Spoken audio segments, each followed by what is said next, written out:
Hello and welcome to the Just Interesting podcast, episode 103, in which I am joined by Martin and Alex, the two best people to be joined by on the Just Interesting podcast, undeniably so. I've never had better compatriots, apart from our guests who have been wonderful and obviously fantastic people. Please come back and be our guest again. Hold on a second. We're the best except for the guests that we've had. So no, I said, by definition, we are the worst people to No one is better, is what I said. You could say either. No one is better. We are streaming live, hence the slightly muddled opening. And today we will be talking about the Warminster... Whereas normally it's flawless. It's flawless, yeah, as Alex has demonstrated. Completely, it's all chaos now. We'll be talking today about the Warminster Thing. Warminster is a place in the UK which, one cold Christmas in 1964, experienced what may have been a UFO visitation. And we'll be discussing that story and speculating on it, basically. It's a funny one that I actually hadn't heard of before today, so I'm really looking forward to learning more about it. But before we get into the main discussion, we shall be revealing things that we learned this week, and we will be looking at our comments of the week, and we may even be responding to comments in the chat, because, as I mentioned, this is live, and on YouTube, we are streaming, and we have people with us now. Hello, everybody. We've got Paul Atwell, Hey Now Paulie, P. Greg, James Linton 17, Bryce, Recce 97, Bush Light, Jasper Snell, Frederick Hulk Beckmo, I think that's your name, sorry if I got that wrong, and Matt Lawson, and Little Miss Stella, and Toffee Man Matt, and Elaine Christina, hi, woo! Hello, we've got Elaine. some of the regulars in this. We've got some fantastic people here. And James Linton 17 comments, Tuesday podcast instead of Monday. Well spotted. Today is a Tuesday. Normally we stream live 9 p.m. every Monday, 9 p.m. British time, that is. But yesterday, we weren't all available because between the three of us, 100% of us were in jail. But now we're free and we are able to, with those weird remote bands, those trackers around our ankles, we're able to do this podcast. Yeah. Call yourself a criminal. Robin, you can be honest. We were technically all in jail, but the two of us, you and me, were just there to collect Martin. That's true, actually. Yeah. I didn't want to spare him the embarrassment, but yeah. No, I said I had a work call. Yeah, right. It's a very long work call. It's my one work call I'm allowed. How long will this work call last? 6 to 8 months. Jasper Snell in the comments says ankle monitor pics, please. Well, no, we can't. We're not allowed. It's violating the terms of the parole. Probation. Yeah. Probation. That's it. Oh, dear. That's a good point, though. I wonder if... No, I'm not even going to go there. It's not worth it. Is it legal? This sounds like an Alan Partridge question, doesn't it? Is it legal to take photos of a tag? Let us know in the comments below. Send in your photos and we'll see. Don't send in photos. Well, look, as we learned during our 100 episode special, where we were talking to some of our amazing listeners, we learned from Peaswad, I think, about certain websites where you can upload feet pics. And I was wondering if there's like a subgenre of people who post those, but they have ankle monitors. I wonder if that's it's called prison feet. It's possible. I don't know. I'm sure there is. You can find anything. Yeah. If not, is there? If let us know in the comments below. Is there a is there a field witness? Or a field for ankle tag feet pics? Let us know, and if there is, we may start our own little page. Let us know. To know that, you must have been there, right? That's something you either know or you don't know, that kind of thing. Anyway. What sick, disgusting websites. Oh, but there are so many. Which ones? Which ones specifically? Well, gentlemen, before we get on to the main topic, I mentioned that we'll be discussing things that we learned this week. Alex, what have you learned this week? I'll tell you what I learned, Robin, but first, I think we need a riddle. And I've got one for you if you'd like to hear it. Oh, yes, please. So, okay, this one might be the riddle equivalent of fingers on buzzers, or it might be a thinker, I don't know. Which word in the dictionary is always spelled incorrectly? Oh, okay. If you know the answer, feel free to write it in the comments or save it for later. But either way, I'll tell you the answer at the end of the podcast. Okay. That's a good one. I like that one. I like that. Yeah. I thought I'd give you a respite from all the terrible riddles that I've given you. Thank you. recently, Robert. Thanks very much. I have been finding them a bit frustrating. I think they're way above my level. That's the problem. This is more my kind of level. Thank you. But to answer your question, Robin, what have I learned this week? Well, you've missed the opportunity now, Alex. I'm going to move on to Martin. Martin, what did you learn this week? You're such a bastard. Brutal, horrible, disgusting, verging on bullying. But fine, I'll answer. No, you go for it, Alex. Okay, yeah. If you're happy to give it to me, Martin. Stardom. Okay. Chuck me the okay. Martin yields his time to Alex. Okay. Well, I was thinking about this week. If you had the opportunity to book a ticket to go to the moon, would you? It's not hypothetical. If tickets were for sale to go to the moon, would you? Were they free? Yeah. Or what are we talking about? it's just like you can put your name on a waiting list. It's free to do it, but would you put your name on a waiting list to go to the moon? Oh yeah. If it's within my affordability, absolutely. Yeah. Well, you don't know, but you're just putting your name on the waiting list. Oh, okay. Yeah. Well, I found out about the First Moon Flights Club, and unfortunately, this isn't still running. Well, I mean, unfortunately, it doesn't matter. But I learned that the now defunct airline Pan Am accepted reservation requests from 93,000 people for commercial space flights to the moon, which were expected to start departing in the year 2000. So they were just... I think what happened was... you had to put a deposit down. Year 2000? Yeah, no, you didn't have to put a deposit down because at the start, I was thinking, when I first heard this, I was like, that's the most cynical cash grab like an airline could do to take advantage of like everyone's interest in space flight. So this was established in 1968. But yeah, there was no deposits required. I think at the start of this, someone sent in a request to Pan Am to reserve them a spot before they even set this up. And then someone just wrote to them and said, hey, can I put my name on the waiting list? Expecting that they would shortly be ferrying people to the moon. And they said, sure. Screw it. And then they just started taking reservations. But what was good about this is this was issued at no cost. No, it didn't cost anything to put your name on the list. And they actually sent out free cards to people that showed their position in the queue. And they just kind of they just said like, but they hopefully by the year 2000 will start ferrying people. But I think it was just a bit of a marketing thing for Pan Am, really. Yeah, it's quite clever, really. Yeah, it makes sense. And and the fact that we're still bringing up today for Pan Am for their promotional PR. That's true. Stuff. One day they might take you to the moon. Did try this as well. But Pan Am, I think, were the most successful with 93,000 names. People. I wonder how many of them did get to the moon. I wonder if any future astronauts were in that. I say that knowing that the Apollo program visits to the moon ended in 1972.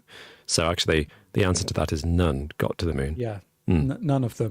What I meant to say was... it did have some public figures on that. Ronald Reagan put his name on the list. Really? Walter Cronkite, George Shapiro, Barry Goldwater. Of course. Had their name on the list.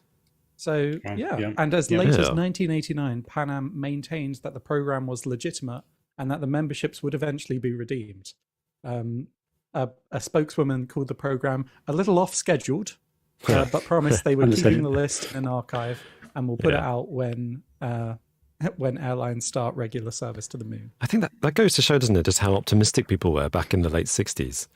1 year before the moon landings, when everyone thought, we can do it. We can do this. And once we get to the moon, it'll become like a holiday destination. And what is it? 50 years later? We're now celebrating NASA sending its first probe to the moon for decades. Expectations have changed somewhat. Yeah, a little bit. We have recalibrated our expectations. Yeah. It's been cool, though, like looking at have you seen the Artemis footage from the last week? Actually, no. I watched a time lapse earlier of it heading from the moon back to Earth. Yeah, and it's crazy. Like in high def and some like really close ups of the moon's surface in high definition. It's cool. Like it's going to be weird when we actually do go back and you suddenly see it in high def footage. Flat earthers are going to have a field day. I know it will never happen, but I really, really want to actually go to the moon, in all sincerity. And I've got a bit of a thing with the moon. So I was going through, I just love the moon. I think it's beautiful. So I'm going to sound like a lunatic, but so I've got into the habit. Hey. I'm very lucky that I have fantastic views of the moon in the night sky at the moment from where I live. And I've got into the habit of taking pictures of the moon when it's beautiful. I love the night sky. And I've got a telescopic lens for my camera, which is, I'm able to get some pretty decent photos of the moon. You really see the shapes of the seas. And I was going through my hard drives the other day, my non-porn ones, obviously, and I found my photographs, and there was just completely unorganized hundreds of pictures of the moon. Just the moon. And my wife was saying, like last night, the moon was beautiful, so I got my camera out to take some pictures, and my wife was just like, "Do you need to do that again? You've got the moon." I was like, "Yeah, but this one's different." Yeah. So, yeah. No, it is quite remarkable, especially if you can get decent pictures of it. It's like, wow, yeah, something amazing to look at. I mean, it's never quite the same as visiting it, I imagine. No, which I'd like to do after watching Wallace and Gromit. I was about to say, I'm afraid though, you go there and you meet that machine that they find on the moon. Whatever it is. I don't know what you describe that machine as. It's some kind of... Is it like a vending machine? Is it a vending machine? Okay. It has like a radio on it and stuff as well. Yeah, it's a bizarre one. I can't actually remember what it is. Yeah. But they managed to make the moon look so delicious in that little animation. Yeah, you do. Like, on the cracker looked absolutely divine. Yeah. Everyone knows the moon's made of cheese. Oh, thank you for that, I didn't realise you had such a thing for the moon, though, Robin. I do. I'd love to go there. I've got my little collection of the Just Interesting movies. Patreon page and send Robin to the moon. Absolutely, and we'll put it as a goal. Is that a goal when we hit what? Talk about stretch goals. 20 million. I don't know. How much money do you need to get to the moon? Let's put that out there. Let us know in the comments, or contact us on Twitter if you're listening to us at a later date. On your podcast platform of choice, you can message me at Old Time Robin. I'm at Just Alexing. Apologies, I'm yawning. At Mart Interesting. Or at JInterestingYT. The channel has a Twitter page as well. If you're still using Twitter, please do feel free to tweet us and tell us how much it would cost to go to the moon. Martin, what did you learn this week? Oh, Alex, you got more to say? Well, I just wanted to have like a little addition because there's something extremely relevant that's happened in the last couple of weeks. Speaking about this, there is a YouTuber, I think called Everyday Astronaut, who's basically been doing like essentially free PR for SpaceX for the last few years. He's just like, makes videos about what the whole Starship and Falcon 9s and everything. Yeah. And he's been announced as one of the people on the Dear Moon thing. Wow. So a YouTuber is gonna, well, I mean, if that ever takes off, is going to actually be going to the moon. So I think that's pretty cool. Wow. So it could happen, Robin. It could happen for you. This is what it's all about. Make your passions into a lifetime of YouTubing, and you may get rewarded one day. That's the lesson here. So I'm looking forward to being featured on a podcast. That's my ambition. That's why we do this. Just Interesting for the podcast. Martin, what did you learn this week? I learned a little bit about tattoos, and in particular, tattoos that actors have. Oh. Now, of course, lots of different actors have tattoos, various tattoos. Some of them are more famous than others. But of course, there was a pretty famous tattoo that was featured in The Hangover 2. I don't know if you guys have seen that film, The Hangover 2, sequel to The Hangover 1. I believe it's a pretty similar story of these blokes. I think I just watched Hangover 1 again to save the money. Yeah. And of course, one of the characters wakes up with Mike Tyson's tattoo, his famous around the eye one on his face. And this caused a bit of an issue with the tattoo artist that drew Mike Tyson's tattoo, a guy called Victor Whitmill. He had basically copyrighted the image of Mike Tyson's tattoo. And so they ended up settling this as a lawsuit outside of court. They settled it. And he was obviously paid probably a decent sum for the tattoo, for the copyrighted image of the tattoo that they used in the film. And so since then, basically, film studios and TV studios have cracked down on ensuring that actors that have prominent tattoos on display during a film have the necessary legal releases in order to show their tattoos on camera. Wow. And so it hasn't had as much of an effect as you would first think, because a lot of makeup departments and stuff cover up tattoos because they think that they might be kind of distracting to the audience if they're well known and are appearing in lots of different films. So it hasn't had a huge amount of an effect, but more and more recently, actors have actually had to get sign off from tattoo artists in order to prevent legal issues with copyright law. So maybe not the most interesting or most juiciest thing I learned this week, but I thought it was interesting that that's something as an actor that you have to think about when you're getting a tattoo. Like, will I actually be able to show this on screen, or I have to go to this bloody tattoo artist every time I sign up for a film to make sure they're okay with me showing my my tattoo on screen?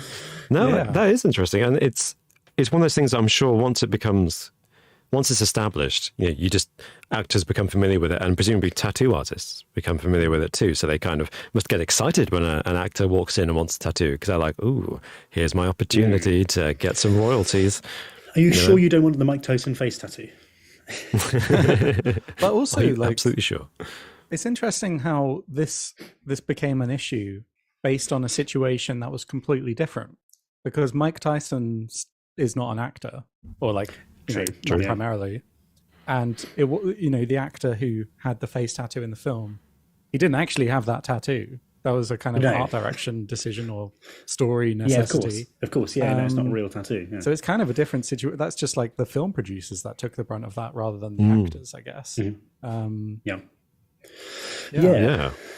I mean, I think the only other instance of that kind of post-production digital manipulation throughout entire film is when they changed the design of Sonic the Hedgehog from that nightmare vision in the trailer. Do you remember?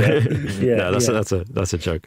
But no, that is interesting, because I've always wondered that about clothing as well. And I think this is a long established thing about films set in the modern day. People just wear clothes, so you don't have to, go to Gap or I can't think of any other fashion labels. Roman's ignorance here is just really whoever it is.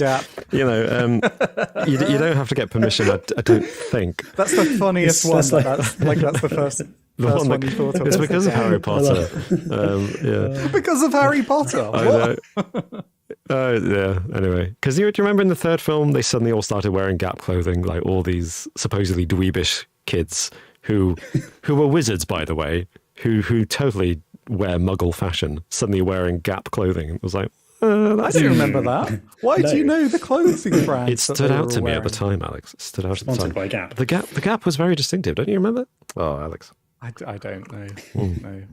Anyway, yes, tattoos, I guess, similar to clothing. It's like, there must be all kinds of other things. Like when shops as well, you're allowed to shoot scenes in a street, and you're allowed to show whatever shop brands are in the street. Right, because you can't help it that they're there in that street that you're filming. But unless you do something involving the shop, I think. Right. So then you have to get permission to, in case someone walks out of a McDonald's, they're in the street, so it's a public space, so it's not McDonald's space, but they walk out of it going, "Oh, I feel sick." Then McDonald's will be like, "Wait a second." You have to get permission for that. Yeah. Take cover. Get into the subway. Eat fresh. Yeah, you got to be a little bit careful. Yeah. Oh, that's really interesting. Mine is also kind of mundane compared to both of yours now. But I was thinking about the word icicle the other day, and I looked up its origins, because it's a fun word, icicle. And I don't blame you for thinking of that word, to be honest. It's freezing cold. Freezing in the UK this week. Yeah, I think it's still below zero right now, which is, in fact, I'm drinking a beer. There's the coldest beer I've ever drunk, and it's been sitting outside, not been in the fridge at all. It's freezing cold. Nice. But it's so refreshing. Anyway. I remember at uni throwing beers, glass bottle beers, stupid. Throwing them out the window, because the snow was like, oh, okay. I was up in the north of England. The snow was about 1.5 feet, it was 2010. Throwing them out of the third floor window, then just going into the snow, and then going and picking them up. later than being absolutely cold. But yeah, I mean, it could have smashed, could have hit a rock. So stupid idea, but that's what they do in the north. Just local traditions blending in. Exactly. Well, so I looked up the etymology of the word icicle and learned that it's actually from the Middle English, which is from the Old English, ickle, and the word ice. So ice, ickle. Ickle means icicle. No. So actually, when we say, in modern English, when we say icicle, we're actually saying icicle. Interesting. This really throws the everything into disarray, really. So if you ever travel back in time, the medieval period, 15th century or further, and you said icicle, everyone would look at you and be like, "What the hell? What are you talking about?" You're saying ice. You're saying icicle. Yeah, icicle. Ice. It never ends, does it? Ickle means icicle. icicle. Ickle means icicle. Yeah. It doesn't also apply to like other things. Well, like what are they called? Stalagmites or stalactites? Oh, that's a fun thing. They used to be called like stalagickles or something, or icklemites. I can't remember now. Did they? Yeah, they were called ickles because it's the same. Same shape as an icicle. Yeah. There we go. Okay, cool. That is interesting and a good fact for the winter season. Yes. So now, every time you go outside, you can look at the icicles if it's freezing where you are and say, "Huh, that's just an ickle." The best view that you get of icicles is when you stand directly underneath it and look up. That's just the best. You get the best angle at looking at them if you just stand directly underneath it and look directly up at them. Are you trying to get a little bit dangerous? Yeah, you're going to get people killed. Yeah, don't do that. Don't do that. Yeah, I've never done that, Alex, for the simple reason I've seen Die Hard 2. I see what an icicle can do.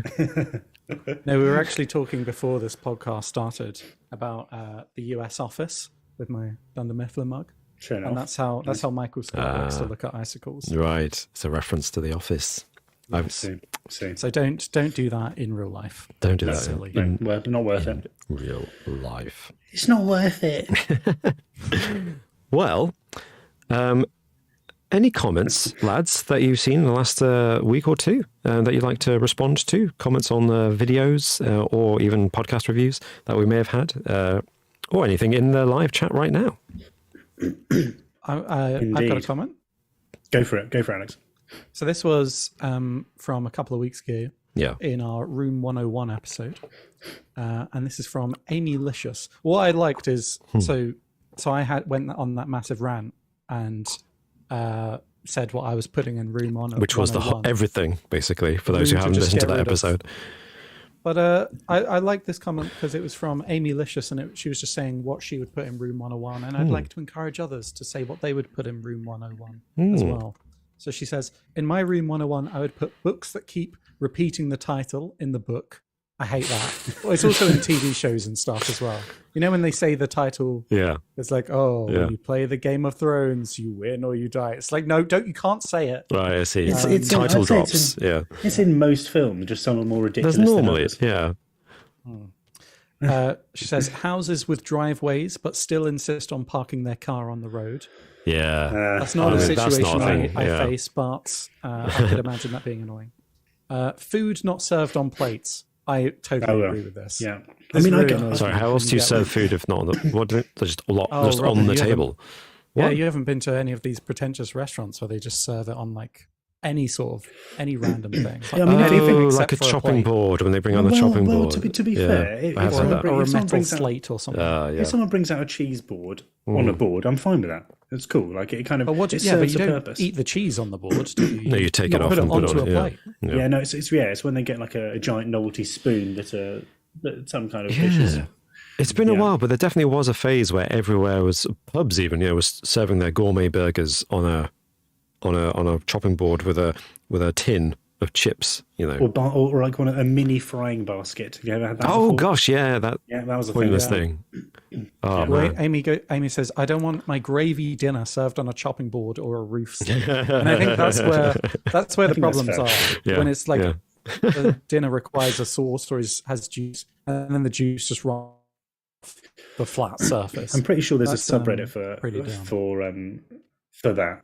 I can't remember what badly it's called. served food. Yeah, it's cool. I think it's called No We plate. Want Plates. Yeah, we want Or plates. I Want Right. Plates. Yeah.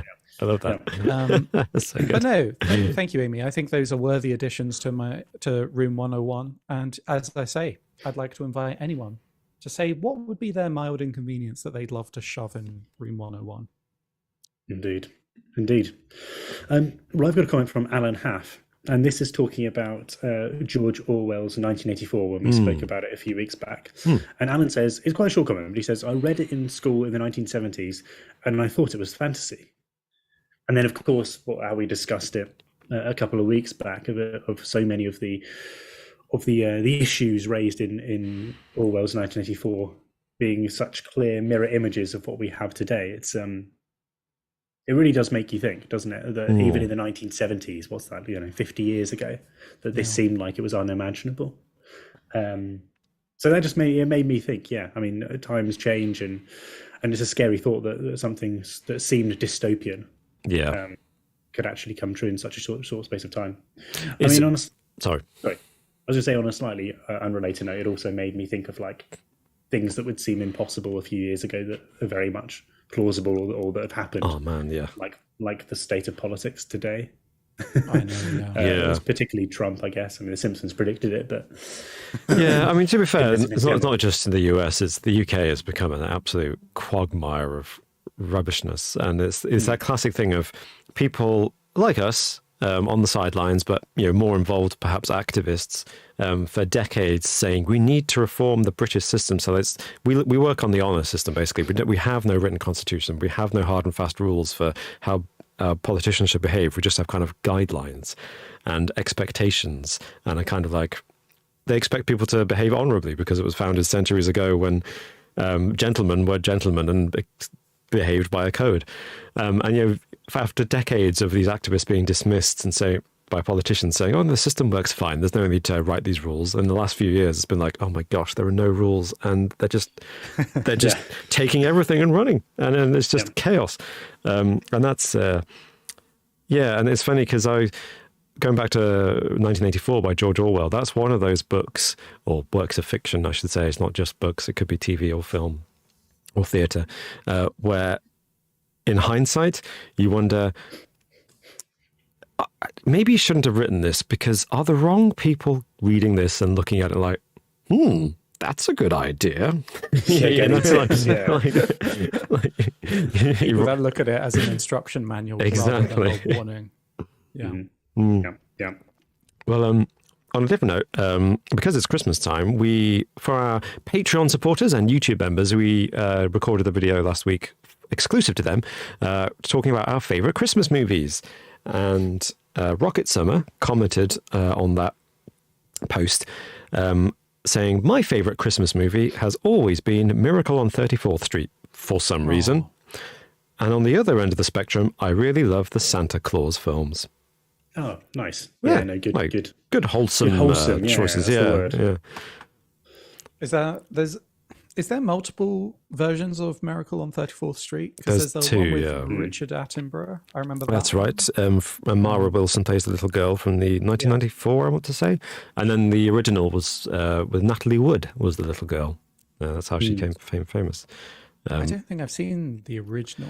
Surprisingly difficult to... It's not really around much. I don't know why. Because it's a classic, but it's barely on TV. Is it? Is it barely on TV? I thought it was on constantly. Richard Attenborough. I feel like the new one's always on. But, okay, maybe that's it. Maybe I'm wrong. But I don't pay enough attention to TV, I guess. Who has a TV nowadays? That's a good question. Have either of you been watching any Christmas films so far? Oh yeah. Oh yeah? Loads. Yeah. What have you been watching? Christmas films? Oh, everything and anything that's on Netflix. They're suitable for kids, I guess. Watching with the kids, like both versions of The Grinch. Yeah. Got a favourite?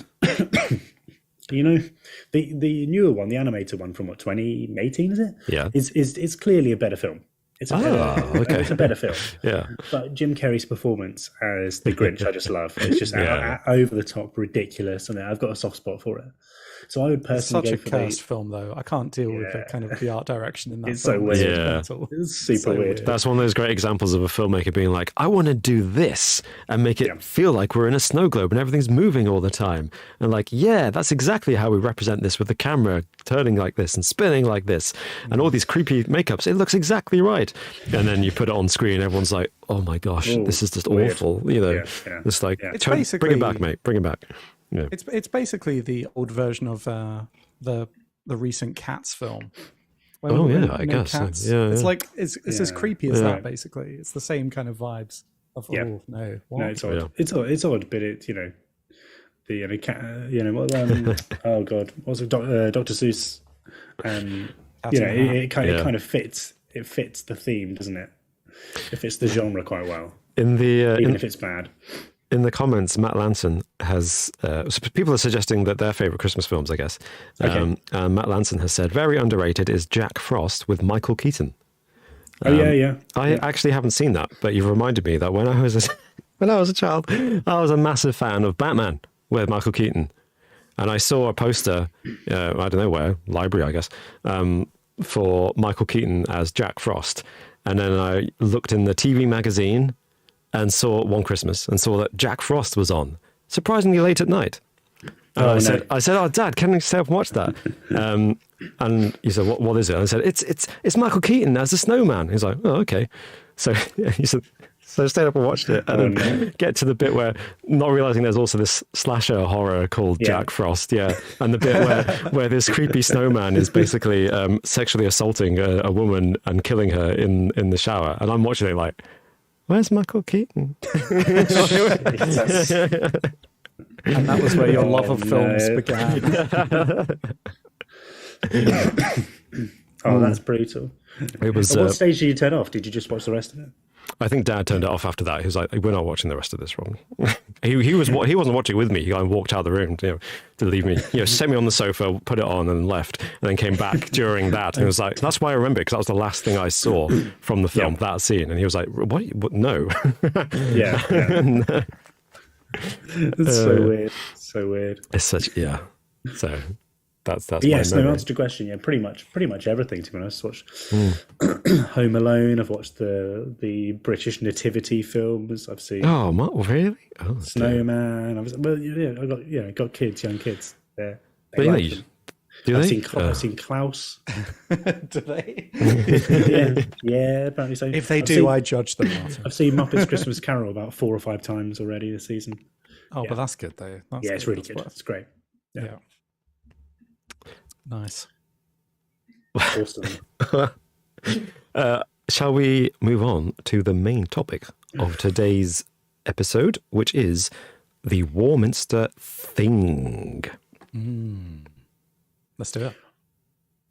Warming.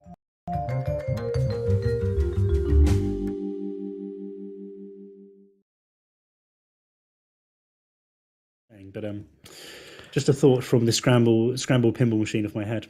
Those of you who may have just missed what Martin said, he was talking about how the name Warminster, which is the name of a village or a town in the UK, reminds him of Winston Churchill and Prime Minister during the Second World War in the UK. An interesting point, but sadly I played the transition over what Martin said.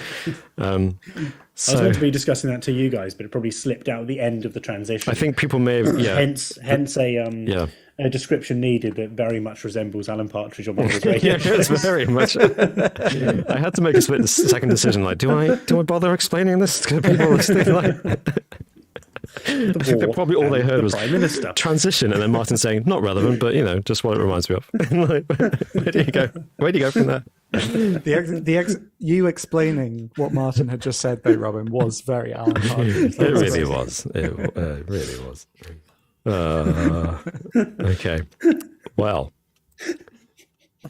reset, refresh. Come on. And scene. Okay. So, imagine Britain in the good old days, 1964, when all was innocent and sweet. not long before the sexual revolution really took over, in the rural innocence of Britain. Christmas morning, 1964. An old lady was walking to church when suddenly she was taken aback, or really attacked, by these incredibly strong pounding vibrations that more or less knocked her over to the ground. And she wasn't the only resident of the village or town of Warminster to be affected by this. Another resident was asleep that morning, because it was Christmas morning, and they were awoken by the sound of something big, pounding vibration. And she heard a strange humming noise when she looked out the window to see what it was. Many different residents reported hearing a strange sound, including 30 soldiers based nearby in a camp. But it was a bright, clear day. Nobody saw anything in the sky. Nobody saw anything in their vicinity that would explain these sounds and noises and these feelings of vibration. So it very quickly became locally known as the Thing. What was this thing? What caused it? Throughout the following year of 1965, incidents like this kept on happening. People kept experiencing these strange sonic attacks. And some of them started saying they saw something flying in the sky. Now, a local journalist whose name was Arthur Shuttlewood, who was the features editor of the Warminster Journal, the local newspaper, started collecting all these reports, these sightings, and gathering them together. And he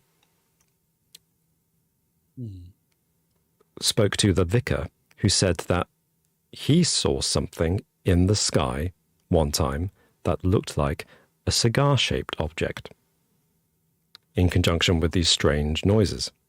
That is quite a familiar theme running through UFO sightings, isn't it? Something cigar-shaped. Yeah, interesting. Very specific. Yeah.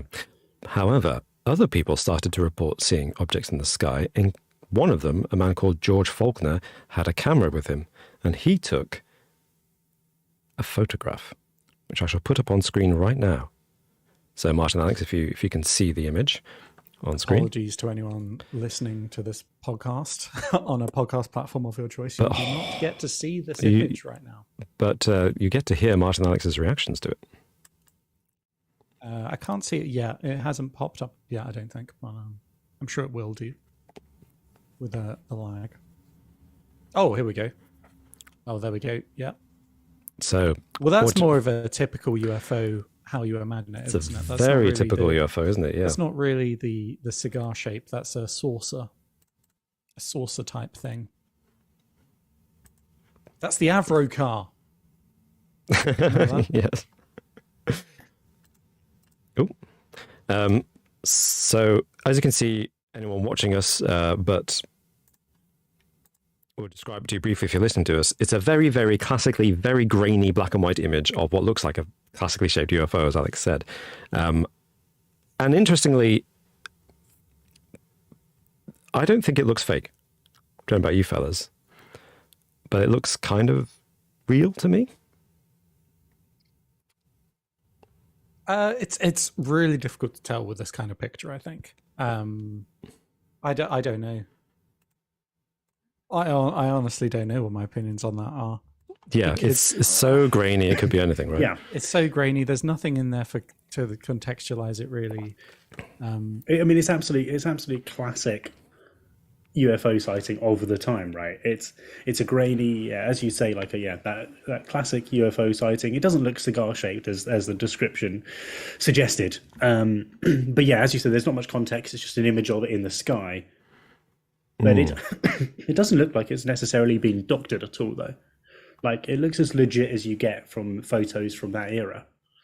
Yeah, absolutely. In fact, it's in a way, it's kind of as clear, if not clearer, than a lot of the photos you get now of supposed UFOs on people's smartphones. You know, oh, it's got 5 megapixel resolution. Still looks like a potato. But this grainy old black and white thing looks pretty good by comparison. Problem is, I don't know if you mentioned this already, but when you look at that photo, it's just the UFO against the blank sky. Yeah. So there's no buildings or other objects, no clouds even for scale. Yeah. Now, there were a few other photos taken by other photographers, which are clearly fake. Okay. They're just patently... Well, I mean, if they're not fake, then they're somehow less convincing than the fake one here that we've just looked at. Okay. I'll see if I can... I mean, I think it's definitely worth saying that UFO sightings, there isn't as much of a culture of UFO sightings in the UK.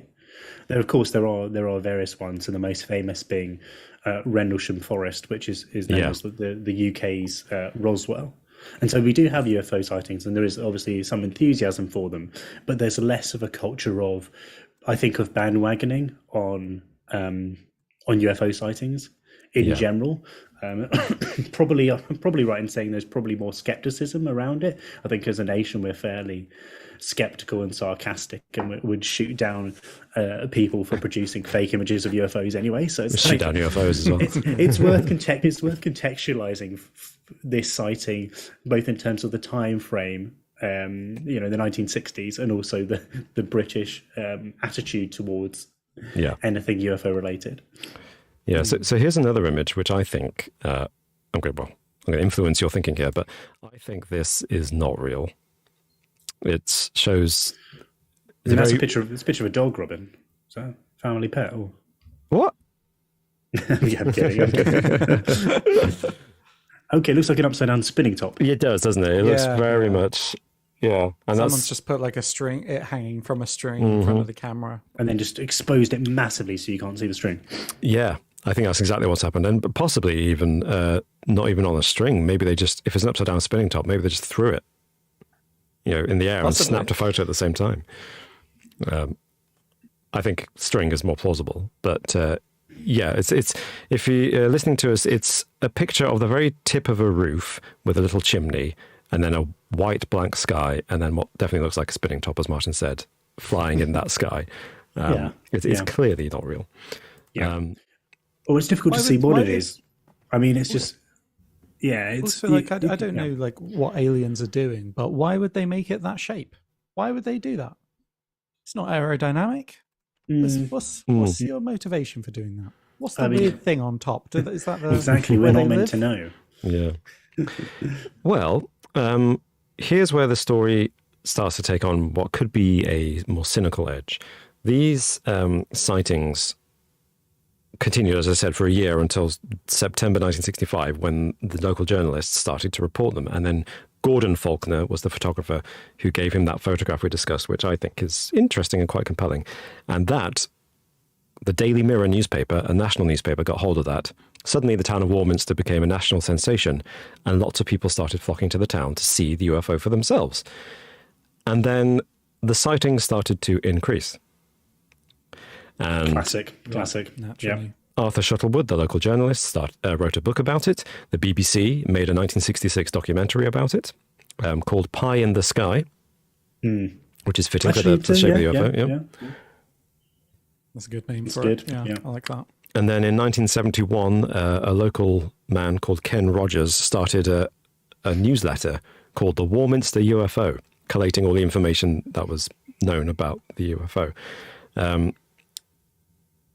But no one ever came up with a plausible theory to explain it. And the sightings slowly kind of dripped away and decreased in number. Incidentally, as tourism also decreased and trailed away. I'm sure it's correlation, not cause. But it is a funny coincidence.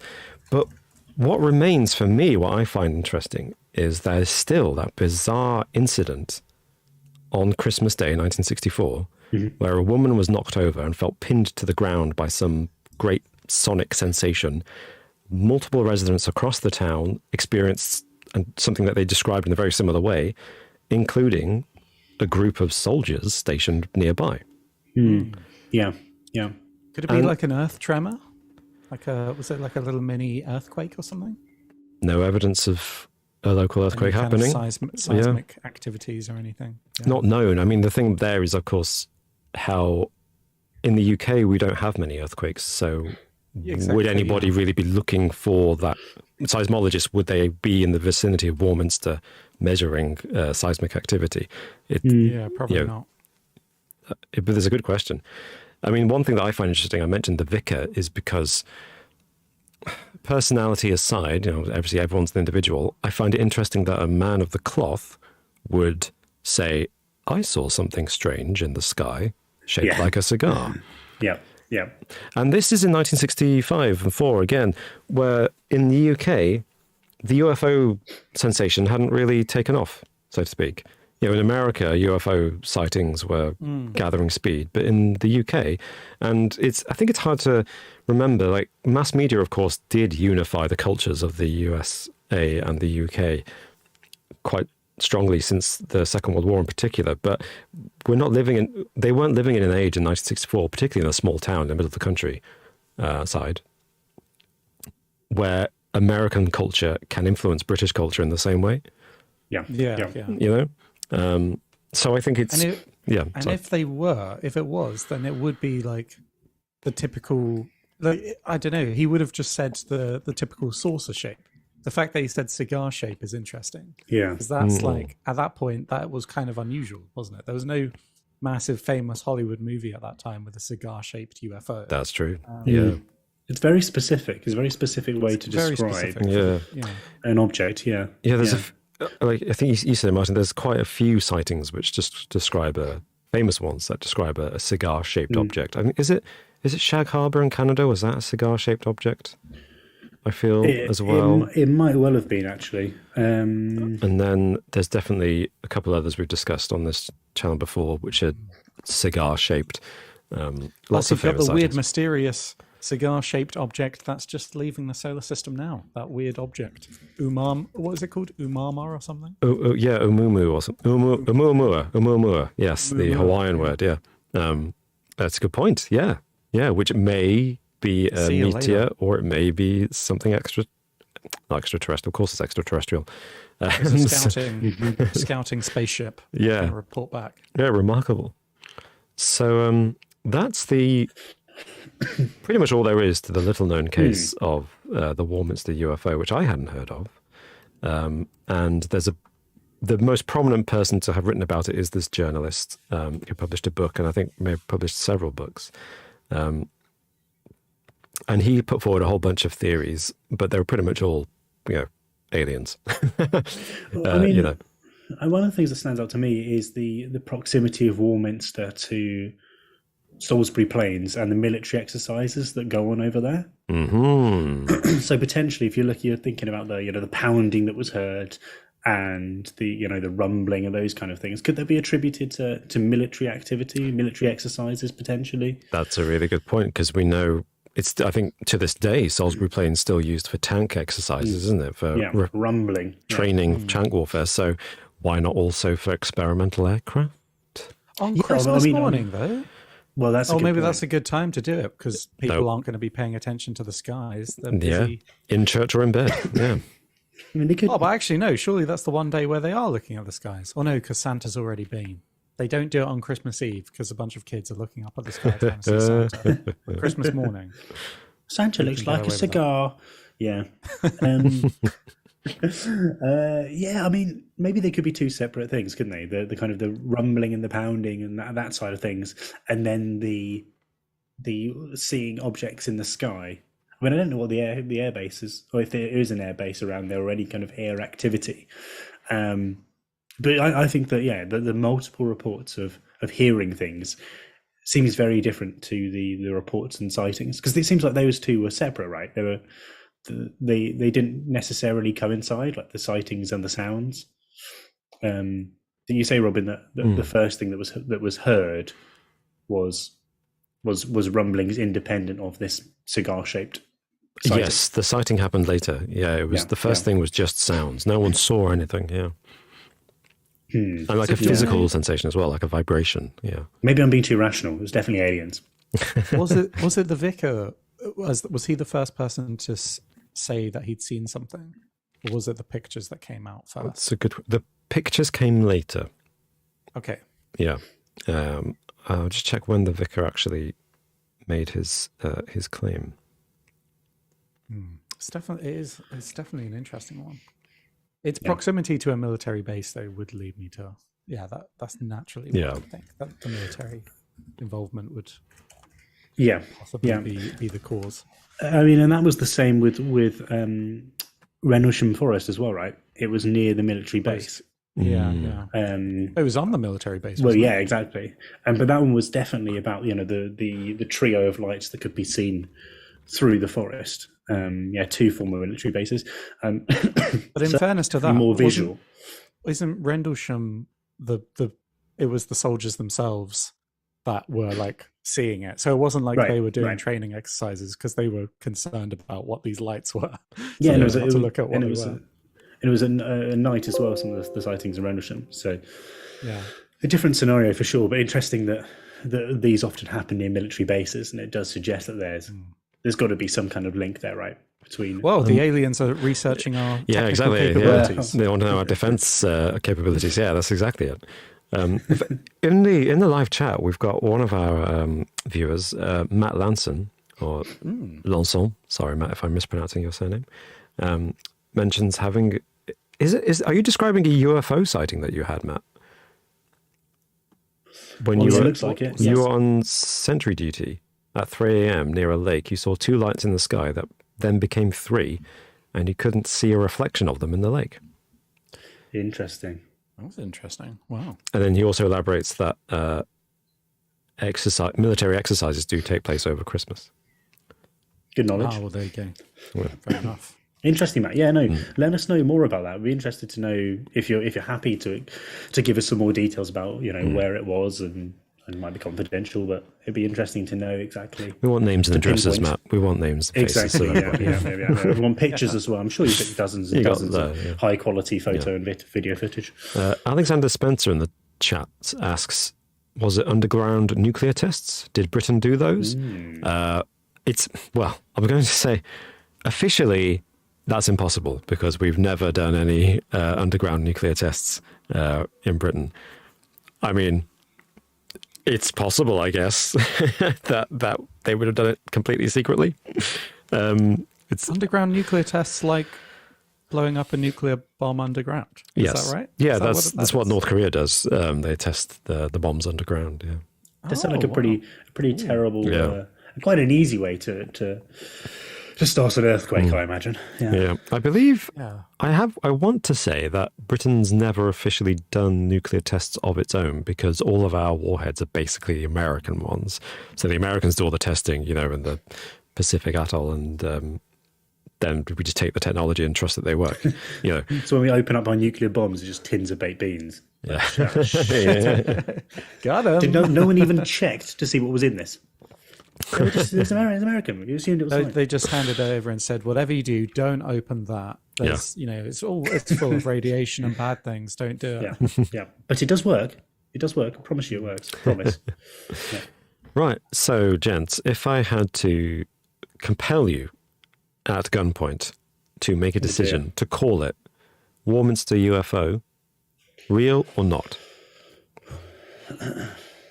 I want to believe. Do you want to go first, Martin? I want to believe. So there's probably about a 5 to 7% chance of it being aliens. I want to believe. I think, like, with all these stories, it's always like when the story breaks, when it hits the news and the Daily Mirror, you said, pick this up, and people flocked, and then loads more pictures and sightings happened. That's when I start being skeptical, because I feel like people just want to see something. But I think with these stories, there's always an element. It always starts with something weird that genuinely happened. Yeah. And I think, the sounds that you described and the kind of the early witness testimony from the vicar, I don't know. It's an interesting one.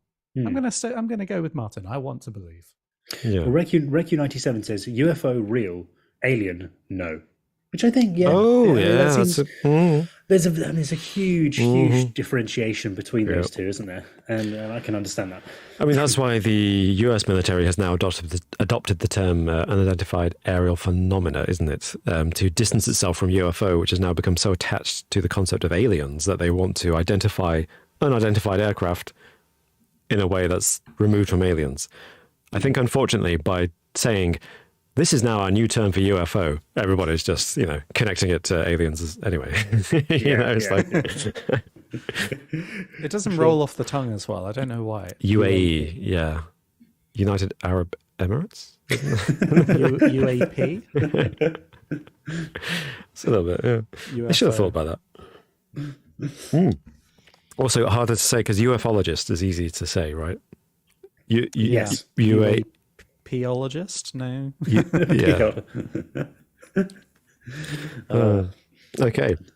Yeah. Well, let us know in the comments what you thought. Whether you're listening to us on a podcast platform of your choice, please do share your opinion on Twitter at JInterestingYT, or if you're watching us on YouTube at any date, whether you're live watching us now or watching us later, please, in the comments below, tell us what you think about the Warminster UFO and UFOs in general. I'd like to know how many of you are believers and how many of you are skeptics, or how many of you are just on the fence. But in the meantime, gents, shall we move on to a quiz? Yes, we shall. And I believe it is me who is quizzing you both this week. Yes. It is. It is. We're currently tied 2-2. All three of us got 2 victories in this season's quiz. That's great. Oh, yeah. So whoever wins this will be the leader on the leaderboard.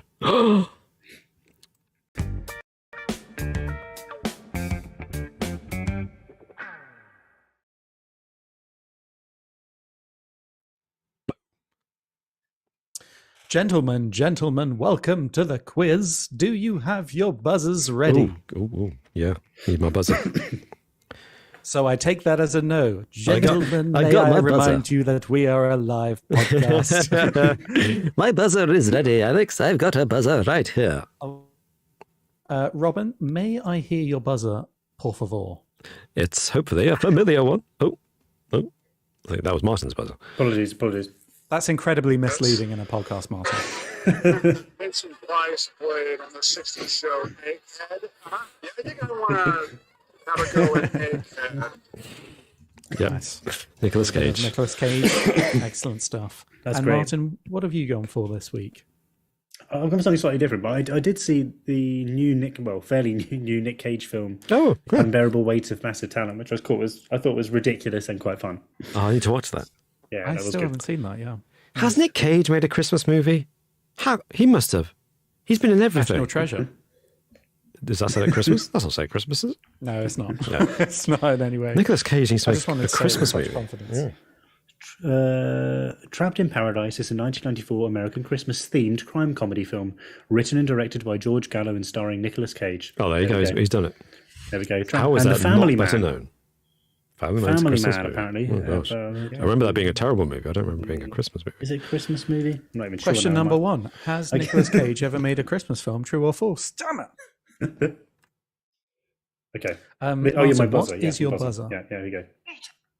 Eating. You have no authority here. Hey! That's a goal. Wow.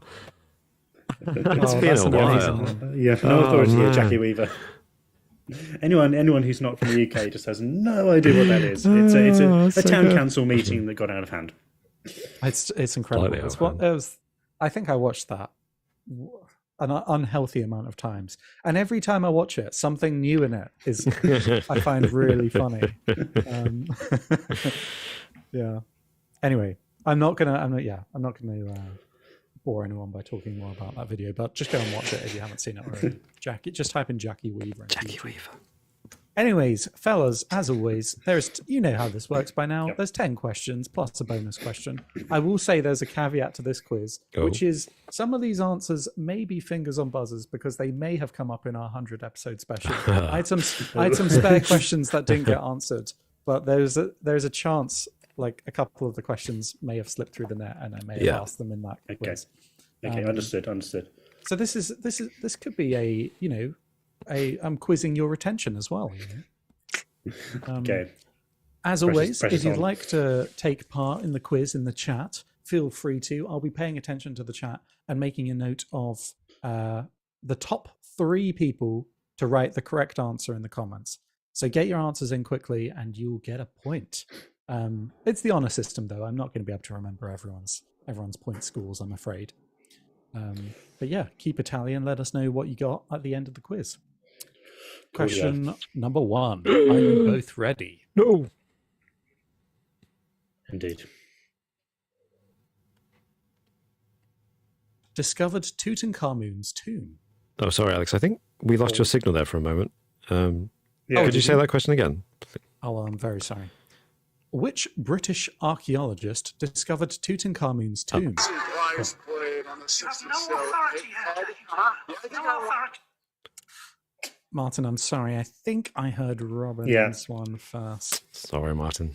I believe that was Howard Carter. It was Howard Carter. Oh, nice one. I couldn't remember the first name Correct anyway, so I'm not sure I would have got a point. Oh, now this is an interesting one. So in the chat, we had some people saying Carter. AM says Carter. Hey now, Paulie says Carter. To be fair, And I would have said the same. Right. But Recu97 says Sir Alan Carter. Alan Carter. And then yeah. Ryan Thurston also said George Carter. I don't think I'm gonna be really mean to the chat. Give no points. I don't think I'm gonna give any points. I mean, we have a, Actually, we have no. I say a lie. P. Greg, I think, got in there just before one of you gave your answers. Right. So P. Greg Okay. is the only one that gets Howard Carter. Yeah. We have precedent on the quiz for demanding first names as well as second names, don't we? Terrible, terrible. So I think that's fair, Alex. That's reasonable. Yeah. He's the man who essentially kickstarted modern archaeology, right? So I think In a big way. we can demand his first and surname. That's true. It's true. Howard. Yes. So well done, Robin. 1-0. I'm going to trust Robin that you can update. Yes, you are updating the points. Beautiful. Yes, I'm in control of the scores on screen, by the You're way. in control of the scores. Oh, dangerous, dangerous, dangerous. Okay, question number 2. Okay. The logo for luxury car maker Porsche features which animal? I actually haven't thought about this. You have no authority here, Jackie Weaver. No authority at all. Yes, Martin. Oh, I've actually changed my mind. I thought it was something, but I'm not sure anymore. Oh, okay. But I'm going to go. See, now I'm not sure. Is it a horse, like a stallion? It is a horse. Well is done. it? I actually didn't know Bravo. that. Because then I was thinking, actually, Ferrari's a bit like that too, isn't it? Right. Maybe they both do. See, I thought Ford Mustangs were the only ones with a horse, but apparently not. Yeah, there's Apparently quite a not, lot, isn't there, apparently. Yeah. This is where I Yeah, Porsche. betray how, I don't have or have never been in proximity to a Porsche that I've studied the emblem. Yeah, I mean, obviously I'm surrounded by supercars all the time. Yeah, So. Martin's got his collection of stolen yeah, cars. Yeah, that's I've why. got my horses. I've got horses. I've got my horses. My horses have Porsches, and that's how I know. So. Martin's ready for the apocalypse. I've got real horsepower. Heading over to the chat, the first person to get that, I believe, was Matt. Oh. And hey now, Paulie. So well done to you three. And P. Greg was just a little bit too late there as the fourth person to get it. But very popular. Lots of people in the chat got that. So that was Matt and who? It was Matt Lanson, Doom, and Hey Now Paulie. So well done, you three, Nice. for being the first people to get it. Nice. Question number 3. And it is 1-1. How many time zones are there in mainland USA? have a go at Egghead. I think I can make. Yes, Robin. I actually don't know, but I'm going to make a guess. Okay. 5? I'm afraid that's incorrect. Okay. Western, Eastern, Central. Wait, is this the closest wins or? Western, Eastern, Nope. Central. Nope, I want the answer. Okay, well. Oh. Okay, I'm trying to count through them, but I think that would probably give it away. So Give it away to who? I've already guessed and I was wrong. I think 4. I think there's 4. You are correct, Martin. Can you tell me? Can you tell me what they are? There's Pacific time on the West Coast. There's Eastern time, and there's Central time and Mountain. Yeah. That is it. Well done, Martin. I'm so Yes. annoyed. I was going to go with 4 and I was like, nah, it's too. That's not enough. So heading over to the chat. Well done, Martin. C.S. Drumerson was the Knowledge. first one in there to get 4. Hey Now Paulie got 4, and AM got 4 as well. So Nice. well done, you guys. And P. Greg again. Just missing the out. fourth answer, just missing out.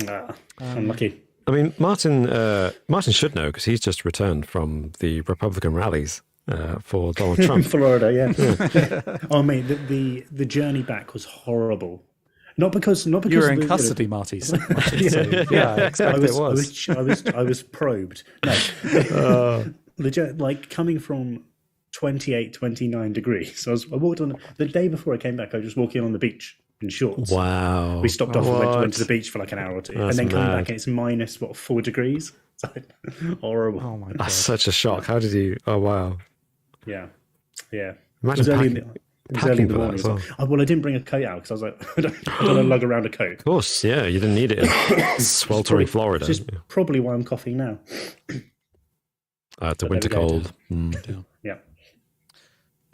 Okay, question number 4, and that's 2-1 to Martin. No. Okay. He's Which got it. US? What? What are you saying? I said, always got it. I said, Martin's got it. That's what I said. Oh, okay. Oh yeah. What do you think I said? I don't know. Such I an thought you were having arrogant it. I thought you. As a political reference for. Anyway, Okay. Which US agency has the motto "For the benefit of all"?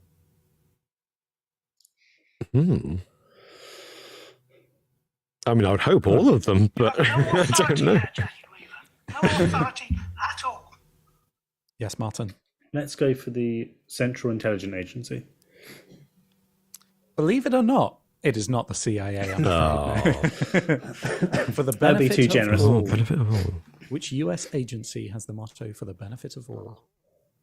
I don't, is it the FBI? It is not the FBI. No Okay. one in the chat has got this. Oh, maybe someone. I think we're all struggling to conceive of an American government agency, agency, yeah. that would be acting for the benefit of all. Yeah. Benefit I of think- all. Yeah. So I give you both a clue. Okay. If you want to. Just a little clue. I Yeah. think agency may be throwing you off. It's Ah, a government department, you might say, I guess, or a department. Okay, right. government, Okay. organization. Organization's probably a better word for it. Government organization that isn't a department and isn't called an agency. I'm just saying, look, it is an agency, but I'm just saying that word may be throwing you off, but like, because a lot of the suggestions have been FBI and CIA. Yeah. So it's not a department. It is an agency. I'll Or be it could- honest. I don't know what the actual terminology for this, the correct word will be, Right. but it's a pretty big thing. So we will have heard And of it it. relates a lot to what we've been talking about in this podcast already today. Ooh. Some of the things that we've been talking about. Really? If you think about it, yeah. If you think about The it. topics Okay. aligned. If you think So- about it, It'd be weird for the US Air Force to be like, for the benefit of all. Yeah. No, it can't be. For them. benefit of all. I mean, Can't you be. think I can It's think a pretty of one, big one. I can think of one that's pretty big, and it's also definitely a department. Okay, go for it. Should I guess it? Go for it. But then yeah. you said it's not a department, though. I'm saying I don't know what the terminology for Yeah, it is. okay. I was going to say But the it's- Department of Homeland Security, but that's definitely a department. No, it's No. not. It's not that. Okay. I think you make him absolutely. Is it NASA?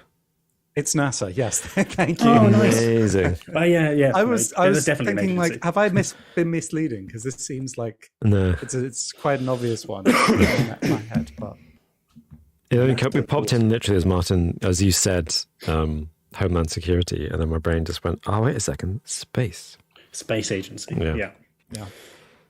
No, it's definitely an agency. Yeah. Okay, so well done, Robin. So what's that? 2-2 now. 2-2. Yeah, nice. 2-2, and in the chat, Recu97, I believe, was the first person to Oh, well done. to get that, unless Good job. AAM meant NASA when he said NSA, but I doubt it. Yeah, is that a typo? I'm going to or- hashtag yeah.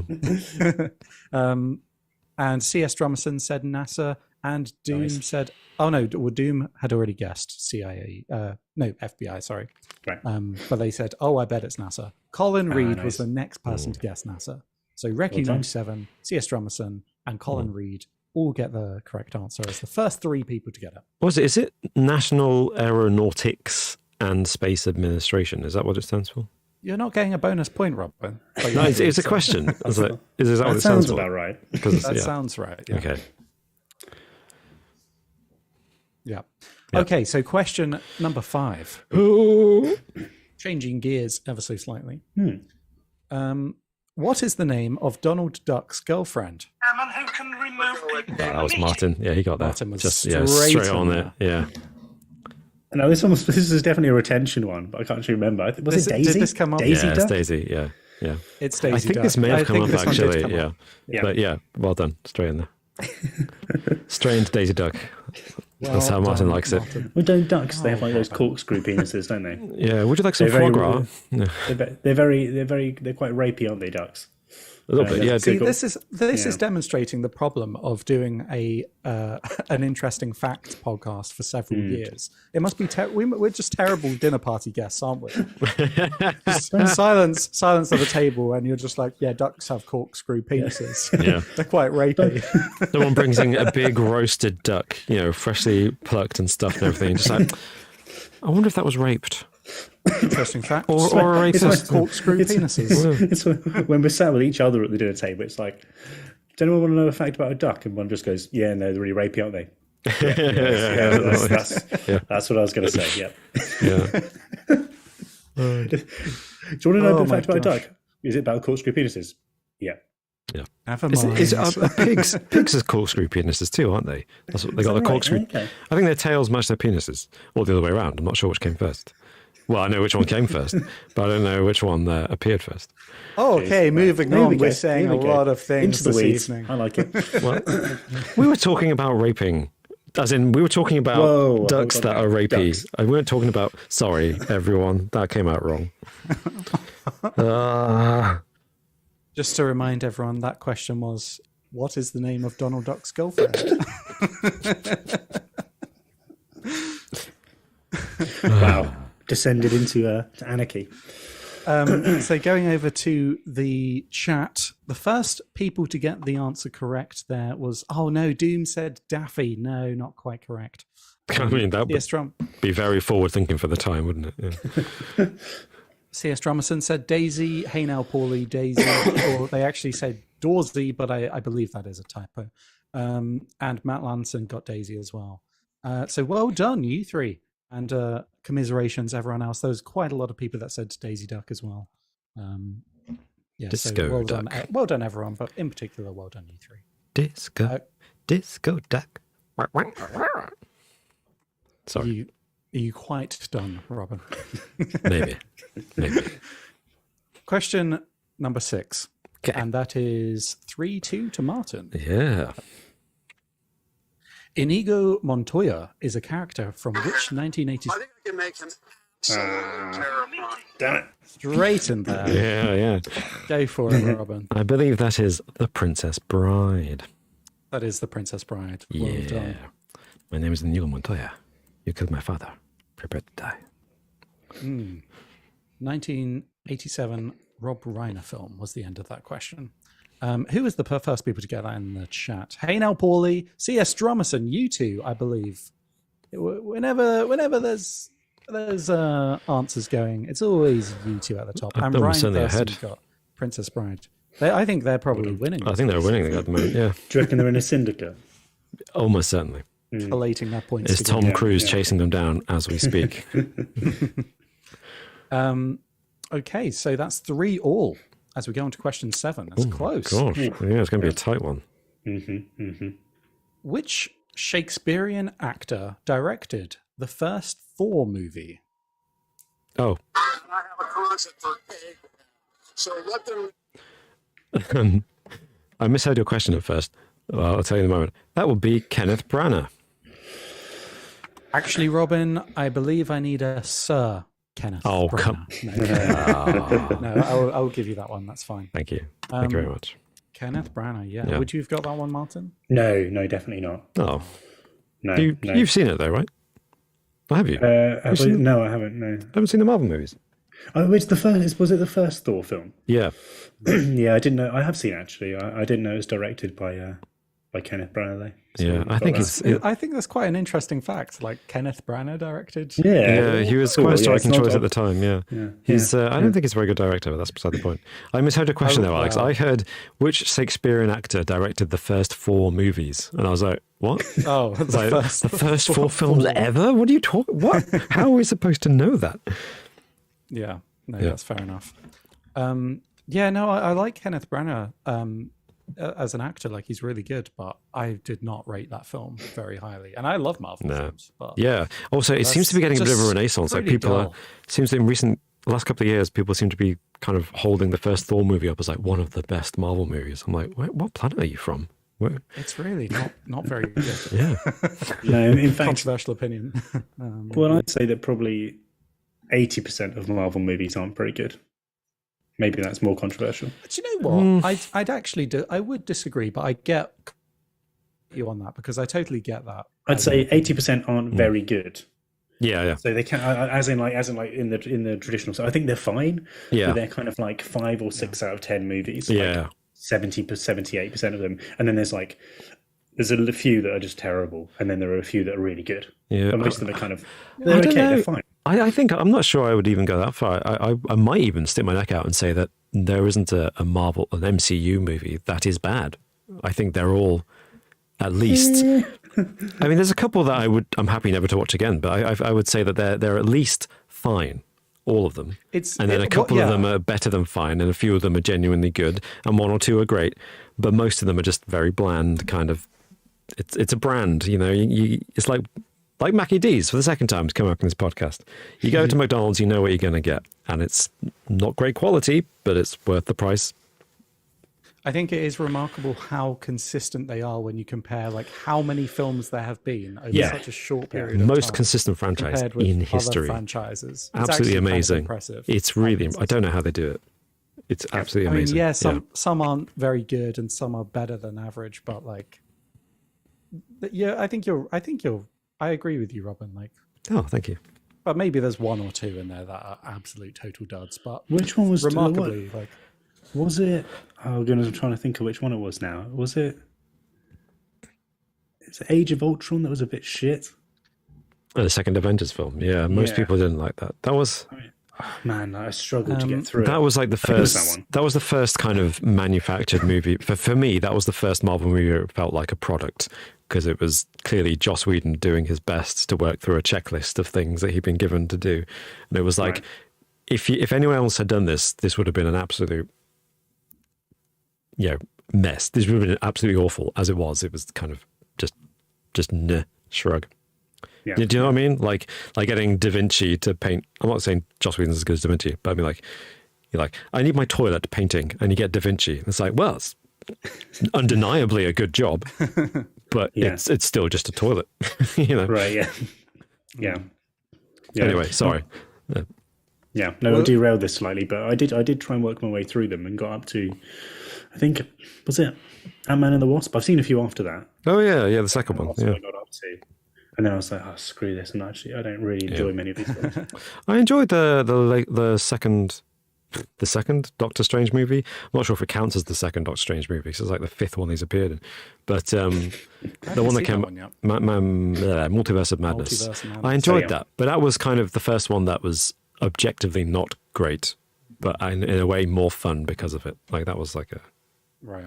You know, Sam Raimi. I love Sam Raimi. Anyway, sorry everyone. This has turned into a weird MCU review channel. I want to carry on with the quiz. And I need to tell you who got the answer correct in the chat for that question, which, just to remind you guys, was which Shakespearean actor directed the first Thor movie, and it was Sir Kenneth Branagh.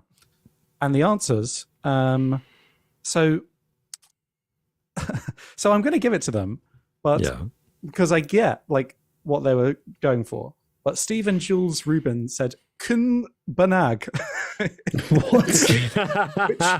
You can't have a point. You can't have a point for Kun Banag. And it's clearly trying to type Kenneth Branagh, and then this one even got me even more. Matt Lanson, the next comment, Branda Ken. What? What's wrong with people? Like oh, goodness me. But then they Is say everyone, later is on- everyone okay in the chat? And then AAM said Again. Kenneth Brun, like Iron Brun. It's like honestly, is that you're probably not meant to call it this anymore, but Chinese whispers. Where someone says Yeah, something, yeah. and then the next Yeah. person says it a little bit more wrong. Yeah. And it gets progressively. Yeah, I wonder what the new PC-friendly name for that game is. Someone will know in the comments, Yeah. I'm sure, but I'm not looking at the comments. But just for the humour value, I'm going to give it to Stephen, Jules, Ruben, Matt Lanson, and AAM. Was there anyone who even got it? No, I don't think anyone actually answered the question correctly, like wrote his name out fully. But those three, I think they got it. Nice. Question number 8. What's the score? Who got that one? That was Robin. Robin wasn't got it? that one. Yeah, yeah. So what? 4-3. But yeah, 4-3 to 4-3 to. Okay, Ooh, nice. okay, to me. Yeah.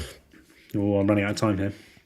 Might Yeah, be in the you got- bag. you got It's 3 definitely in the questions. bag for I'm Robin. pretty sure this will be. It's not in the bag. It's 100% in the It's bag. totally- I'm doing no. you, Robin. I'm doing He's you doing, every he's week. doing you. I'm It's doing annoying, Robin. isn't it, Robin? Yeah, it's 100% in the bag, and there's no chance of me winning this because you're just too good. That's not true, though. You No, can let's carry on. absolutely tie. In fact, you could overtake really me quite appreciate easily. it. There's 3 questions left. You can definitely get 3 points, or at least 2, and then it's tied at best for me. Okay, question number 8. Which oath of ethics taken by doctors is named after an ancient Greek physician? I've no authority here, Jackie. Oh, Straight on it. Yeah. I don't know. I think yours was louder, Robin, but I think Martin's was no. I'm not. I don't think it was Martin's. I think that I heard them at the same time, but yours was a bit louder, so I'm not sure which one actually popped up first. Damn. I'm willing to do a 3, 2, 1. Say the answer, if you want. Yeah, sure. No, but you're the quiz master. It's up to you. Yep. Well, that's what I'm doing, Robin. So Okay. yeah. So on the count of 3, I want to hear the answer because I think you both know it. Yeah. Yeah, we do. 3, Since there's some great wrong. 3, 2, 1. Hippocratic Oath. Yeah, there we go. Well done. Yeah. Well done. Just start chanting oath. Hippocratic oath. Let's start a doctor's cult. Yeah. So that is now 5-4 to Robin, I believe. Oh, what we're doing? A point each. We're both, So we're both you getting a both point. get Cool. Cool. Or, I mean, neither could get a point. Doesn't matter. No, I'll give us Basically, both a It's point. the same score, essentially. But you Nice. both get a point. Well done. Oh, Very nice. good. Very good. And now I'm confused because So the points add up 5-4 to Robin. 9, but we're on question 9. We're heading on to question number 9. So confused. This is crazy. But I've got to head to the chat. Recu97 was the first in there with Hippocratic. AAM said Hippocrates, but I'll give it to you, Hippocratic oath. Yeah. Yep. And Era Strangelet also got Hippocratic. So Well well done. done, you 3. And commiserations to a lot of the other chat because a lot of you guys got it as well. yeah. But just not quick enough. A little bit late. Yeah. Question number 9. Okay. Dmitry Mendeleev in 1869 published and devised the first what? I know this. Oh, I think shit. it makes him absolutely terrifying. And I have a constant Is it? Oh, Is it the periodic table? Martin, I'm very sorry. He's done it. He's done it. Well He's done. won it. Well done. Well done, Robin. Sorry, thank you. To be fair, it was to be fair, the I was- periodic table. I was thinking of all sorts of things, but that didn't actually Yeah, come to mind. I went back and that was a flashback to secondary school, year 8 physics Nice. lessons. Just Yeah. like, wait a second, this name rings a bell. What the hell is this? Yeah, thank you. Fair play. Thank you. Good question. done. Oh, Yeah. that was a So real that is brain teaser. 6-4 to Robin. Very good. Very good. And looking at the chat very quickly, Sorry, Martin. I think Era Strangelet was the first one to get periodic table. And AAM also got periodic as well. Nice. And I think Matt Lanson was the only other person to get periodic table. So well done, you 3. Fair play. And question number 10, chance to get a point back, Martin. Yeah. Bring it back. Sing it back. This may also have been a Bring retention it one, but I back. can't remember. Bring it back to me. Okay. What year did the Chernobyl disaster occur? Oh, Jesus, what was that? I'll let Martin answer. Oh, goodness, what year was it? What year is it? I feel like Robin Williams out of Jumanji.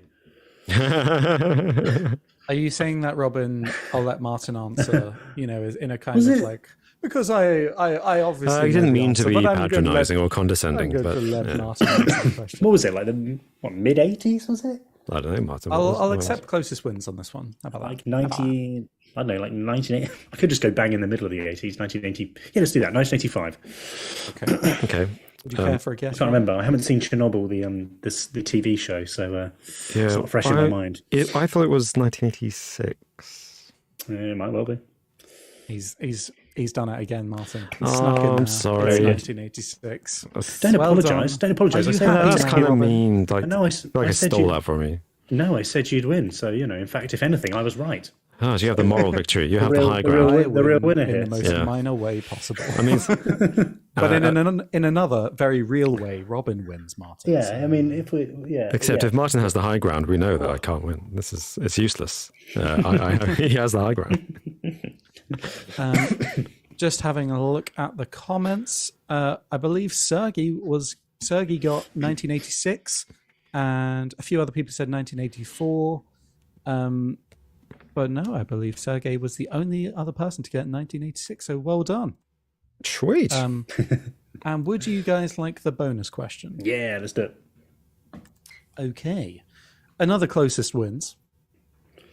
And I want the month and the year. Oh my so this is gosh. how specific I want. Right. So the month and the year. When did Jeff Bezos start Amazon? What? Whoa. That's nuts. Whoa. You're lucky to get the decade. So, I'm down for it. I don't remember the exact. And there's no way I remember the month, but I remember it's earlier than I think it was. So I'm going to say 1992, and then I'm going to say April 1992. That's my guess, and that is genuinely random. I have no idea. Well, how old is that guy? What do you reckon? Was he 55, 60? You know, Jeff Bezos looks a little bit 90 like an egghead. So 30. So you said 92, right? So he'd be Yeah. 30 years ago. So he'd be 30 founding Amazon. It's not beyond the realms of possibility. How old is he now? Maybe. Is he in his I'd say 60s about- now? Well, he must be about 60, right? Yeah, Gosh, I wow. think so. So I don't know. I'm going to go for a little bit later. 92. Let's go for March 1994. There we go. So the month part was probably irrelevant here. Okay. Robin, you It's do super get the early. point.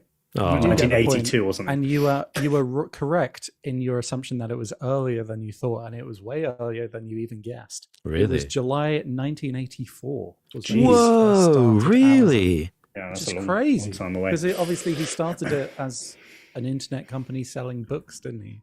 Was Yeah. it even an internet thing then? Was it I was just going to say, how selling can you books? 1984. Was the internet something you could use for selling back in mean, 1984? Wow. Talk about the benefits of being an early adopter. Yeah. That's crazy. I mean, that's definitely a long game you played there. But wow, yeah. I mean, Doom in the comments says, "Wow, this is just like 1984." Yeah. It's an unfortunate year for him to found that company, Yeah. isn't it? Oh, wow. And okay. yet, I completely mean, look apt. now. Most people thought it was Yeah. a fair bit Have a look at later. the chat. Yeah, So- look, I don't think anyone guessed the 90. 80s. Most people have guessed like 90s, early 2000s. So, 1983, Colin Reid. Oh, actually, there was quite a few that were earlier. Oh no, that's the previous question, right? yeah, I can't. Yeah, no. That's Chernobyl, which actually would have been good if we just guessed that. So there you go. Yeah. He founded it 2 years before the Chernobyl disaster, which is Wow. weird to think about, isn't it? yeah, that's crazy. Ooh, Alex, we've got a couple of challenges in the chat. Not sorry to bring it up, but Oh, Recu97. no, go on, I'll fight you. What? Recu97 and Matt Lanson are saying it was 1994. Not sorry, of course it was 1994, not 1984. We don't do fact checking on this. But I will just. Sorry to bring it up. I just weird that two people separately said it. So like, what year did I say? You said 94. You did, yeah. I mean, I've just so if this is correct, and it does say 94. Oh, Where did Martin gets the I mean, point. there was probably Maybe a typo. On the thing yeah, I saw that. yeah. I did think that was remarkably early. Yeah, Oh, for the this is internet, it does seem a bit embarrassing, early. No, it's not, because we fact check. So actually, we're more honest than most mass media news outlets. I like it. That's true. There you go. That's true. You can be sure that when you come to Just Interesting, you shall get the truth, the honest truth, and nothing but the uninformed truth. Yeah, because he graduated in 1986 from Princeton University. Wow, imagine if he started it before he even graduated. That would be impressive. been How old is he? I mean, how old is lots of Jeffy lots B? of billionaires do that, don't they? They drop out of college because they're too busy making loads of money. Yeah. Mm. He But is yes, no, Bezos founded 58, in late 1994. So, Martin, well, congratulations, you get the point. Yeah, I think well that done. means you win the quiz. I think that's how it works. That's how it works. Yeah. I mean, especially sure. if it's on a fact check as well. I believe you get triple points. Oh, of course, right, yeah, that's right. That makes sense. Yeah, it does. Yeah. So apologies and well done to who fact checked me? Matt Lanson and Rec United 7. Yeah. I mean, in fact, I think, Well Matt done. Lanson, you should go back and fact check the whole quiz because a recount is in order, probably, because I've come back from Florida, I've come back from the Republican hub at home, and I want a recount because that's what we do. That's what we do. Where's my MAGA hat? No. Where's my MAGA hat? We're not counting Is the it with mail-in the- votes. No. It's with the Orson Welles Cup, isn't it, Martin? You MAGA hat. Yeah. Is it myth or reality? We don't know. Only Martin knows for sure. Oh, I was really excited about that one as well. I was like, wait, 1984? That's mad. They'll never get that. What an interesting fact. But 1994. Oh, Sounds reasonable. Sounds it's a normal everyday thing now, isn't it? Yeah. Whatever. Oh, an early 90s internet company. Oh, wow. Incredible. Boring. Yeah, sorry about that. Sorry. It's like ending on a kind of, forgettable note. I don't know. We've still got a riddle, haven't we? Yes, That's we true. do. But even that, I feel like it's quite an obvious one. I'm fed up of it now. This has really put a downer. I mean, that's one down. I thought it was I need it at was least good two riddle. positives. What was it? How many spoons can Martin moon in a spoony moony? I don't know why. I don't know why we're talking about me. I saw a comment earlier on. I ignored it. Of course, I did about me mooning when you just spoken about having a hard drive full of porn. I mean, let's talk. Let's just deal in facts here. You're the one who dishes out the filth here, Robin. But obviously, I was And I'm making a getting- joke, whereas and I'm Martin. getting We know, Martin, you have a historical pattern of missing out podcast episodes because you've been arrested for your streaking. But the court hasn't What convicted is yet. the issue, Martin? That's the problem. That is the issue. Yeah. Until I'm convicted, it's innocent until proven guilty. And Well, cautions are basically an admission that I'm innocent from the police. So that's true. That's true. So that's what we roll with. I don't know. Anyway, I'll tell you the answer to the riddle. In what turned out to be quite foreshadowing to the end of this quiz, I'll repeat the riddle. Which word in the dictionary is always spelled incorrectly? Now, there's a couple of ways of going about this. Oh, yeah. The first one is the obvious, and that is, of course, the word incorrectly. It's always spelled incorrectly. That would be. The other one would be to have a look at the words that are spelt in correctly, inside the word correctly. What? There are no word. What? Which I can't think of any. So it's probably incorrectly. Correct. I mean, correct isn't. Yeah, correct is in there. Yeah. Yeah, correct, I guess. So the word is either incorrectly or correct. Yeah. Well, you may be overthinking it, Martin. The answer I had was incorrectly, Oh, okay. as many people in the comments did get. But yeah, a nice and straightforward one. And that was unintentionally foreshadowing of the end of that quiz where one of the answers was incorrect. It's all right, Alex. It was a very simple. It was quite a dramatic twist. Martin went from losing the point to winning the point. I liked it. Exactly. Robin, it was good. Robin, I don't need your sympathy. Thank you very much. Alex has already thrown his notes up in the air in disgust at himself. Yeah, he's walked out. He's stormed out. You can't see this storming if you're out my listening own to us. He's gone already. He's done a Piers Morgan. He's out of here. I'm going to eat this beef sandwich in front of this vegan. I'm moving to Talk TV. Well, Anyways, thank you. Thank you, fellas, and well done, Robin, for winning my quiz, whatever that's worth. Oh, it means the world to me. And thank you for a good quiz. That was a good one. It was very good. And thank you for everyone in the chat for taking part, and well done everyone for scoring probably higher than Martin and me did. And thank you for everyone for listening, whether you joined us live or whether you're listening to us later on a podcast platform of your choice or on YouTube. And, of course, in a special thanks, I forgot to say it earlier, but huge thanks to all of our Patreon supporters and YouTube members who are so generous and keep us going, keep the lights on. So thank you so much. And sorry that this was a Tuesday stream. Hopefully we'll be back to our regular schedule on a Monday night at 9 p.m. or a bit later. We're flexible. And we'll see you next time. Goodbye. Bye-bye.